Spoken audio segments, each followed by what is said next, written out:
Hello, everybody out in ParenTween Connection world. We are coming back to you with our third conversation today. I'm super excited about this one. Nate Clayberg is one of our trusted experts here at ParenTween Connection, which means he's been background checked, reference checked, comes highly recommended, is super duper awesome, and he focuses on helping kids figure out what their pathways and their purpose in life want to be. So, Nate, thank you for being with us.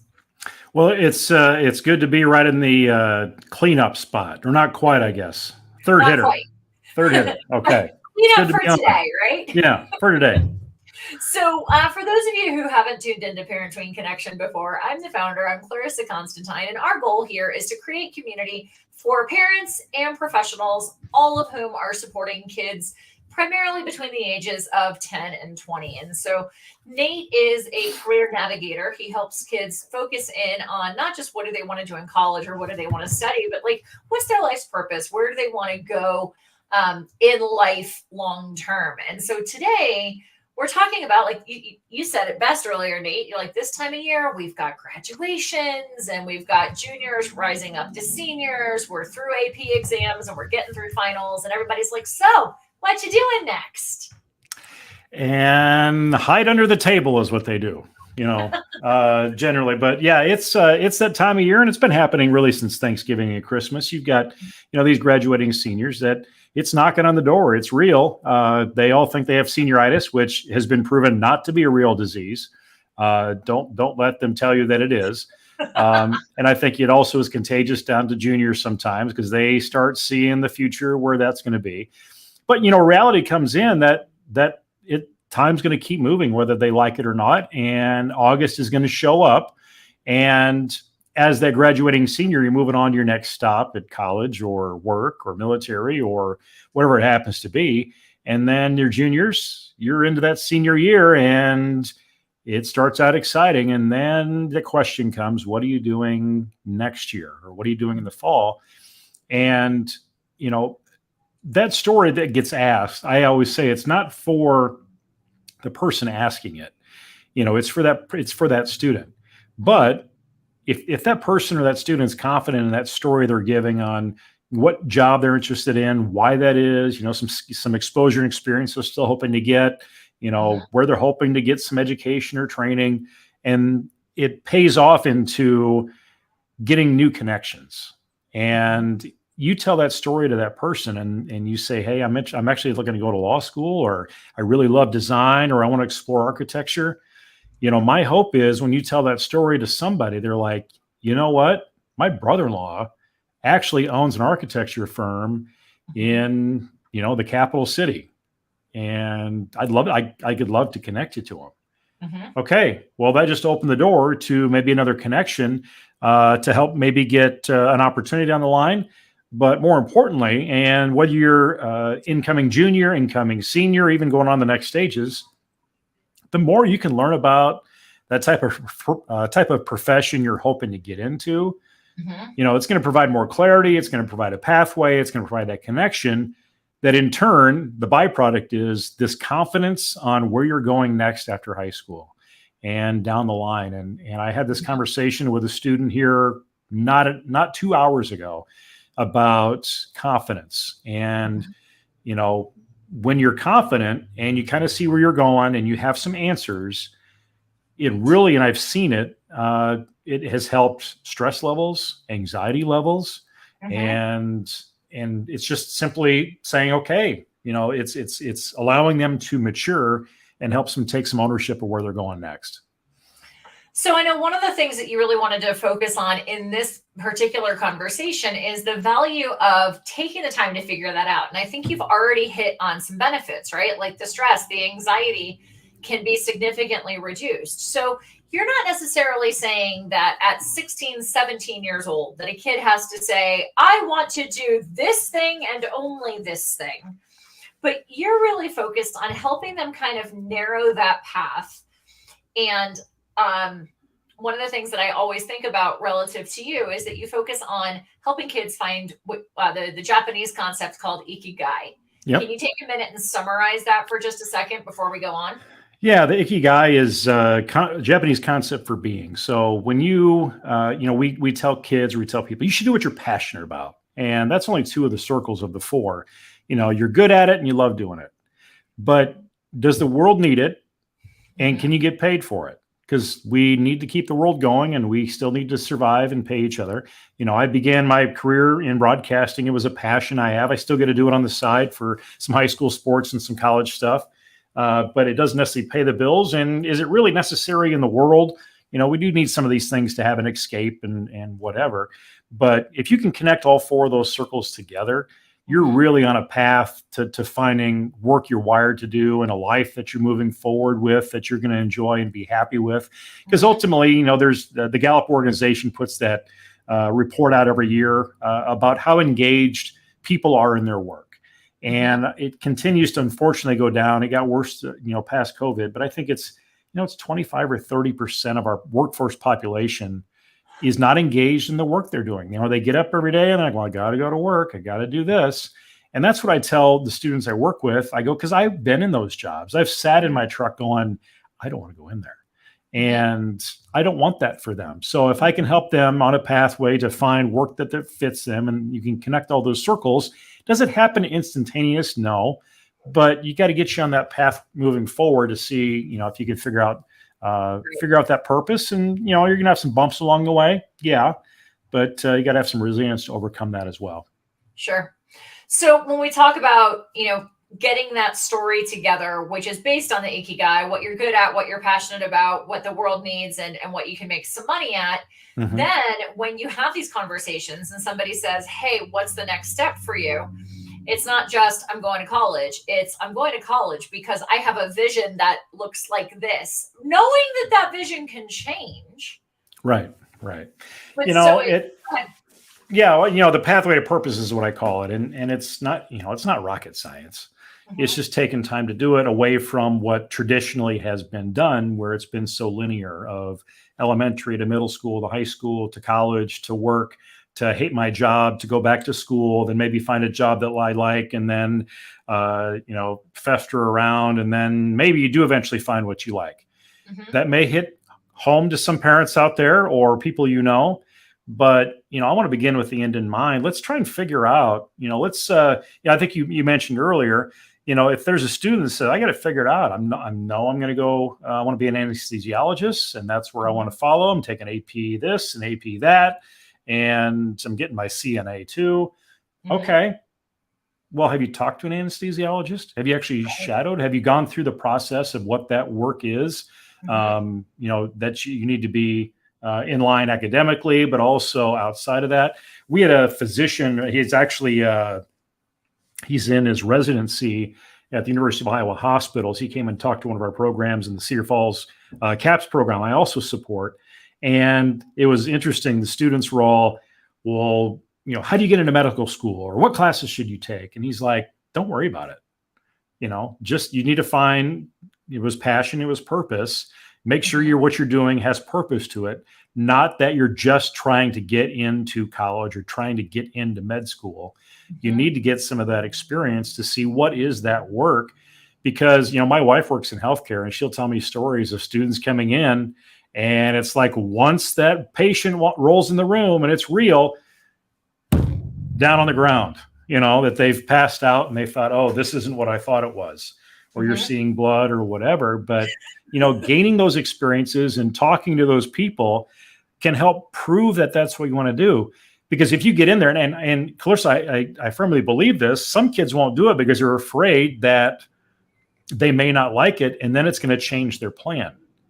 It is okay to change your plan. People are going to change their major 4 or 5 times. They're going to change careers. Right now to date, I think people on average are changing their careers 5 to 7 times. It will continue to increase because there's more opportunities that come out. We can see where job opportunities are and how to get there. Don't be afraid to change. And that's a continuous fear I hear from students is, well, what if I don't like what I'm doing? Or I don't like the classes I'm taking? Well, take something else then. See, that's some good information, isn't it? Yeah, you get to the point, your senior year and you want to completely switch majors. Well, there's a conversation you probably got to have because you're not going to go on your own. You're going to continue to live in the college world. for another 3 years and go another, $100,000 in debt or whatever it could be. Right. But as a high school sophomore, and I would say, spring of sophomore year into junior year, senior year, you start looking at what are some jobs and what fits your personality type.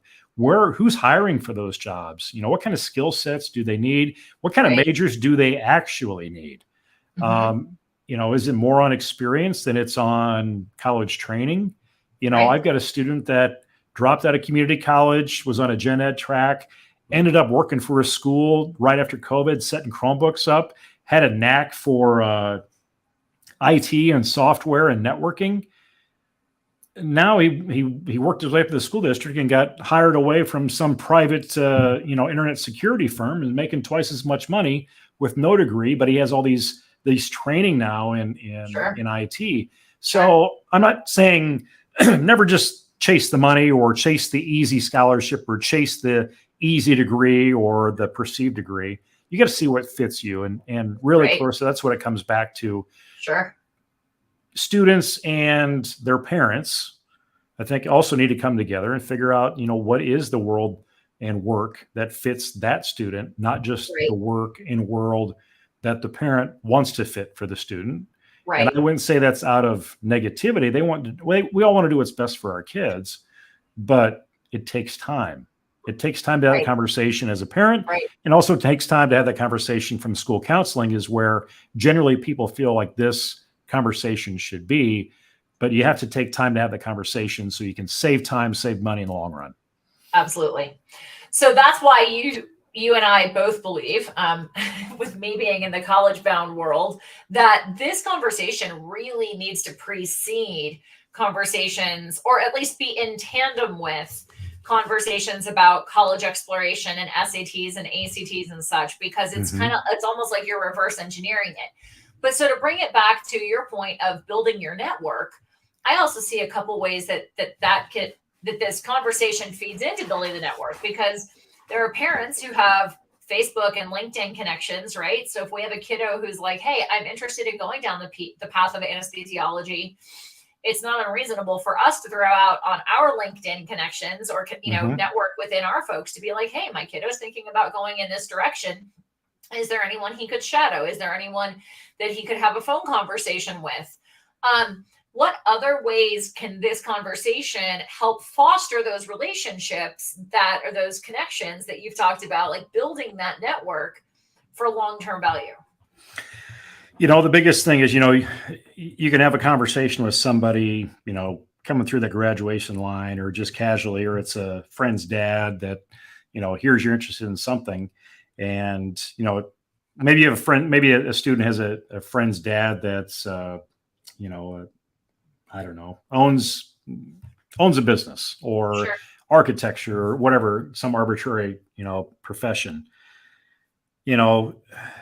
What can happen is that conversation never goes anywhere except from the friend's living room.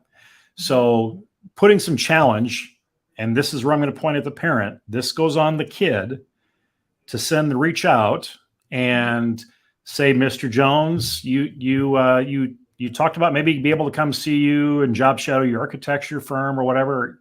Is that something that you were serious about? Yeah. And then set the time.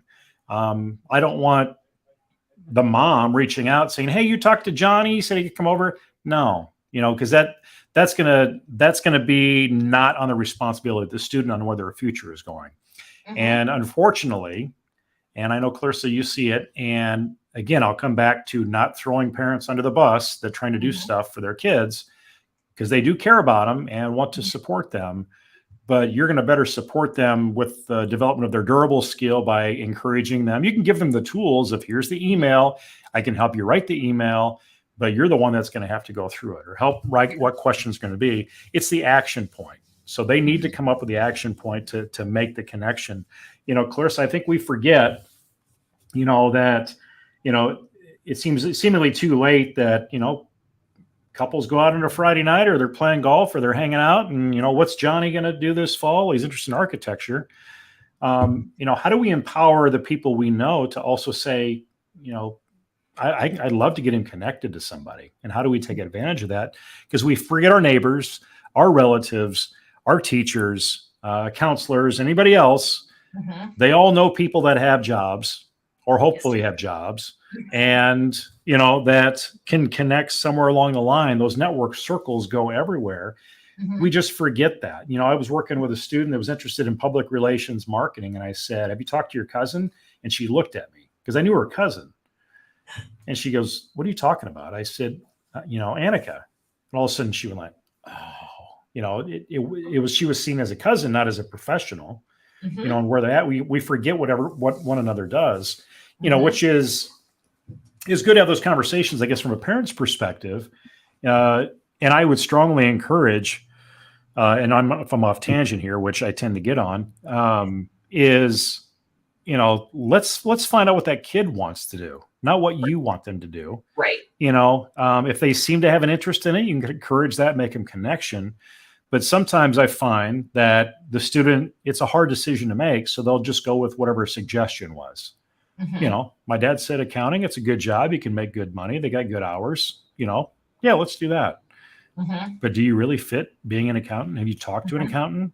Have you talked to an accountant in the middle of March or early April when they're doing taxes? Exactly. Some really love it. Some despise it. So, getting what that experience actually is. So I guess the nugget comes out to, don't forget who we know, but we don't always know what they do. And it's good to sometimes, it's good to ask, because there could be a new connection. It could be some information that helps you determine that pathway moving forward. Sure.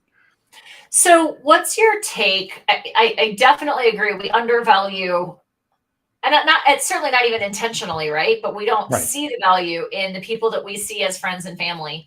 We don't, because we see them in a friends and family context. We don't see them as professionals. We don't see them in the, work boots, work gloves, or shirt and tie, whatever. What about even things like, if a kiddo has an opportunity to do a job shadow, what's your thought on starting a LinkedIn style profile when they're in college? Because I believe LinkedIn does require them to be 18 to have an account. Oh, you can get one you can get one at 14, actually. Oh, okay. And there's, it continues to evolve. And I know there's some social media laws in different states that are happening now, and depends where things are at. I think there might be some challenges in the state of Minnesota, I was understanding, with some. I know in Iowa, if you're under, because we have some students that get their profiles in high school, is where I would encourage you to even look at that. It's not hard to do, but it may not have much substance to it, but you have to start somewhere. And as you're getting into college and you start making some connections with job shadows or people you've interacted with, things like that, it can really build from there. Any way you can do the outreach online or in person, however, you've got to try and do that. There was a pathway I was going to go down with a question, but I forget where I was going.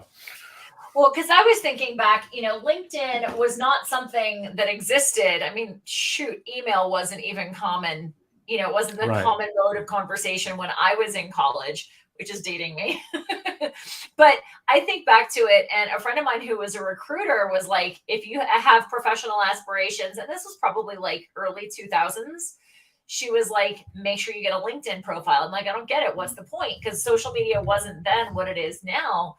But knowing what I know now about it, and knowing that it's only going to continue growing in some fashion, like if I were a college student at this point, I would certainly start finding those professional connections and engaging with folks, especially I would think like junior, senior year of college. If we're not looking, if you're looking to go to grad school, there's one benefit, I think, because if you're following people who are doing research that you want to follow, or, the professors that you want to study with, but also it's a great way, I would think, to look for those higher level internships or job shadowing as college students, not just high school students. It's not just a static resume. I'm still surprised when I try and search a company and they don't have a website, or it's just like not really good.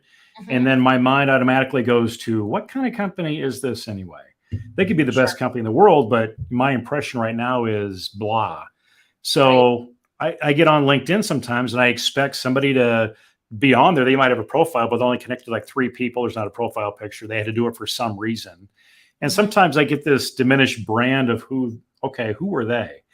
But, when an employer, or for internships or scholarships, or, even if you're a babysitter in the summer, and you're working for a professional, they're going to search you. So, LinkedIn gives you that location where they can see what kind of comments or likes you have on what type of posts. It might be related to leadership, or might be related to, if it's something political or environmental, you name whatever topic, but that gets a sense of where you position yourself, professionally, to have that history and things you're posting, or who you're connected with. This is a cool time of year because I'm seeing high school students we had in our CAPS program graduating college or moving on to jobs. They're starting this job here. And it's like, okay, that started because we had them create a LinkedIn profile their senior year in high school. Right. And at some point, they didn't have to go through the point of trying to create it and go through it. It was there for them. And then they were in a class, or they were somewhere that someone said, get your LinkedIn going. And they're like, I already got mine. Don't worry about it. And they're helping other people show how to do it.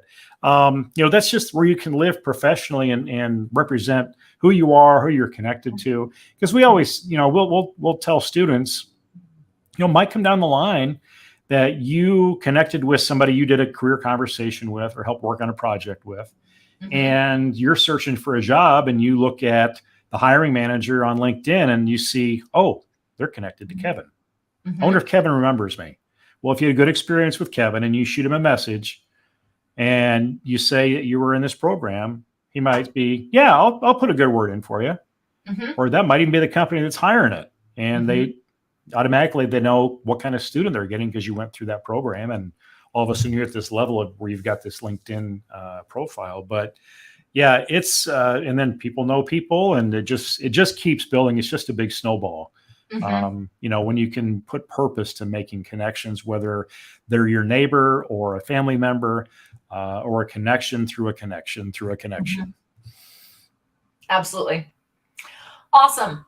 So we've chatted again, Ikigai, because I know that's a central concept of what you do all of your coaching around, and using that to pull together the story of what's next to be more colorful and explanatory and visionary, I would say, even than college. And that again needs to happen before or in tandem with some of the college search and SAT, ACT prep sophomore year, junior year. And that's, can help save a lot on, I would say, both mental and fiscal expenses. Sure. If we do a lot of that thinking on the front end. Yeah. And I don't know, Simon Sinek, whether you follow him or not, or he's got a book out about Infinite Game. And I always think of, we're looking at kind of what we're doing. And again, this is my viewpoint. This has been my experience. We've got this viewpoint of, we've got to get these AP classes in. We've got to get GPA. We've got to do all this stuff to get into the best college we can. We've got to get our SAT, ACT. Okay, we're playing the Finite game. There's an endpoint to apply to get in. And I'm like, then what? It's a whole thing. So you're building this stuff to get to that point in the infinite game that we just need to keep moving forward. It's all part of the process. So, I think somewhere in that book, it talks about, what's the opposite of winning and losing? And it's playing the game. So, just keep playing and moving forward. You're going to win some, you're going to lose some, but might get into that school you want to get into. You may not, and it might be for good reason you didn't. But what's the purpose it comes back to, where you're trying to actually get to? If I've had questions of, well, if my daughter wants to get into med school, what college should they go to?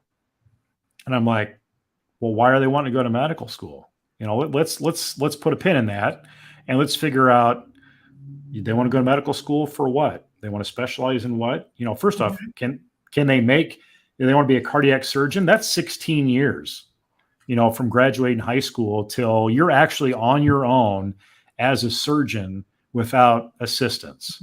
You tell that to a student, they're like, 16 years of school. Well, it's probably not going to work out for you if that's the case. But it's not all classroom. It's not, there's some hands-on experiential stuff that you have to do. But if you're willing to, that's where you want to get to, and you know why you want to get there, you'll put the work in. You'll put the work in, you'll lose the sleep, you'll pay the money, you'll have the experiences, highs and lows, because that's where you're trying to get to, whether it's cardiac surgery or graphic design or architecture, or, you want to get into HVAC. If that's where you feel like that's where you want to be profession wise, and you've got the experience, and now you've got connections, especially in the connection piece. Yep. I want people to say to those people, how if you were to do it now, how would you get there? Mm-hmm. Because we all have answers on, God, if I had to do this again, this is how I would have done it. Yeah. Okay. They are helping you figure that out instead of you trying to bounce around like a pinball, trying to figure out what direction you want to be in. And, one of the things that I remember from when I was in my mid-20s, I had this plan, like just a couple of years ago. Just a couple of years ago. Yep. Just, that's all right. Yesterday, 2 days ago. Yeah. Where it was like you said, like that finite plan of like get good grades in high school, go to college. Right. Well, then I graduated and I had a vision of where I wanted to go, but I hadn't gone through the whole ikigai aspect of things. My degree's in audio engineering. And you know what? I rather like having open windows because I like fresh air. That doesn't work in a recording studio. No ambient sound. So like that was one of those things that if I'd had somebody like, a Nate 25, 30 years ago to chat with, I might have thought differently. Because then when I got to 25 and I took a job that I took just so that I could pay the bills, I remember very clearly going through what is actually socially acknowledged as a quarter life crisis.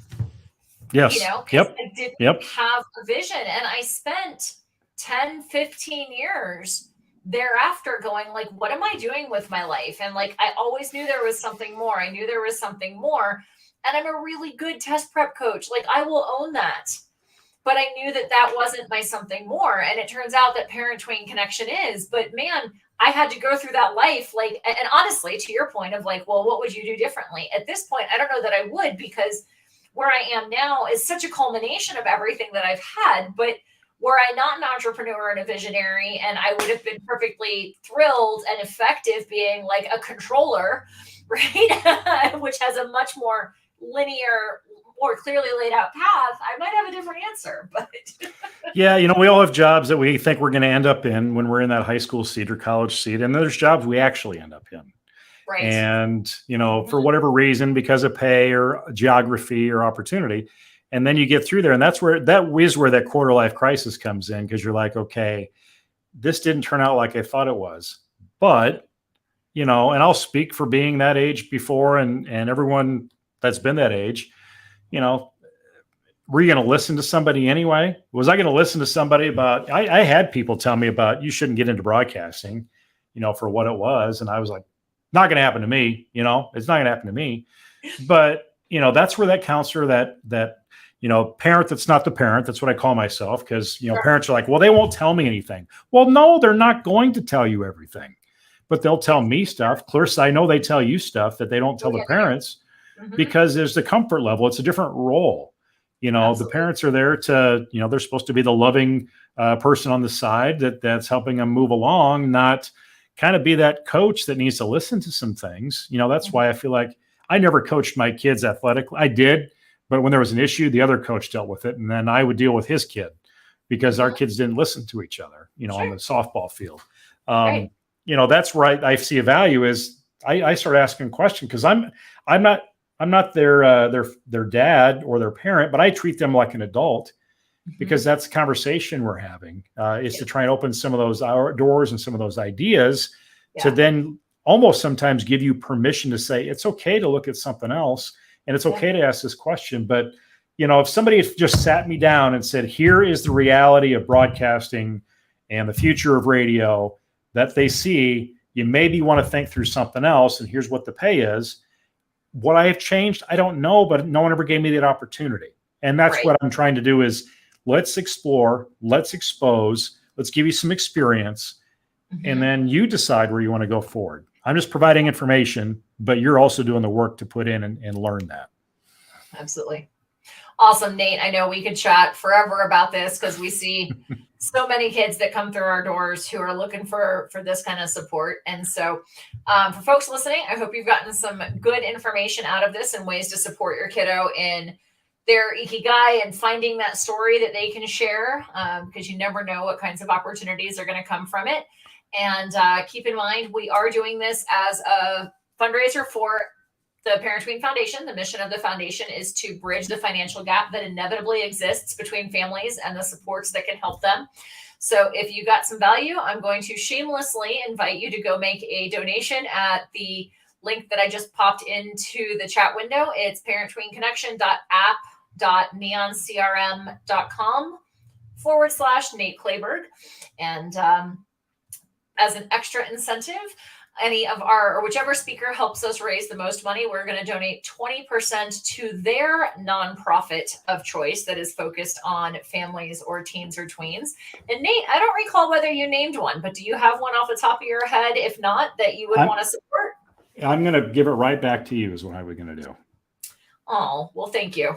Because, and this is the time of year that I get a little frustrated. Because I've got friends and family that are spending nights and weekends at the Ball Diamond. And I know I talked to somebody yesterday that just paid $500 for a softball bat. And, what is the true value of that bat that could just, it's a bat, but what value is it actually giving you then hopefully getting on base to then do what? Right. When you look at that $500 going towards any of the trusted expert services that are available via the ParenTween Foundation, there's some true value that can come from that to get your life moving forward. People will spend money on, private coaching for pitching and hitting and piano lessons and all that stuff. Mm-hmm. But I always come, well, why are you doing that? And mm-hmm. honestly, I never really get a good answer, but if someone says, why are you spending money on a coach to help you with your SAT or understand your next steps when it comes to identifying a career or vacation or whatever, mm-hmm. that's a long-term play. That's an infinite game there. It absolutely is, yeah. So there's tremendous value in there that this is unusual for many people to look at investing in people like services that I can offer and other trusted experts mm-hmm. And you, Clarissa. But, investing in yourself, that's going to pay off long-term, or your student or your child. Mm-hmm. I always say, there's an image that I have that, says proud college mom. And then that's crossed out. And next to it says proud community college mom. And then next to it is just, a question mark, mm-hmm. that the kid ended up back home on the couch, mm-hmm. or frustrated or whatever. But it's, if you can just take some time, and this is a key time to focus, and it's not a cost. It really isn't a cost. It's an investment. It's an investment. And I know it's, there's haves and have-nots when it comes to some of that club sports. And it's the same thing when it comes to here, that there might be parents on here that get connected to like, I can't afford, the $500 or whatever. Mm-hmm. Well, that's where this comes in, to try and create that momentum to help some of those people that can't necessarily put that forward. And who knows, that kid down the line that went through this hits it big and says, Clarissa, I want to endow, some money towards a foundation, because that's where it all came back. Yeah. That's it. Awesome. Well, thank you. And for any of you listening, feel free to pop on over to that link. And Nate, we will send you off to your next commitment and send me off to mine. It's a fancy one, I'll tell you that. Thank you, Clarissa. Thanks, Nate. Bye. Yep. Bye now.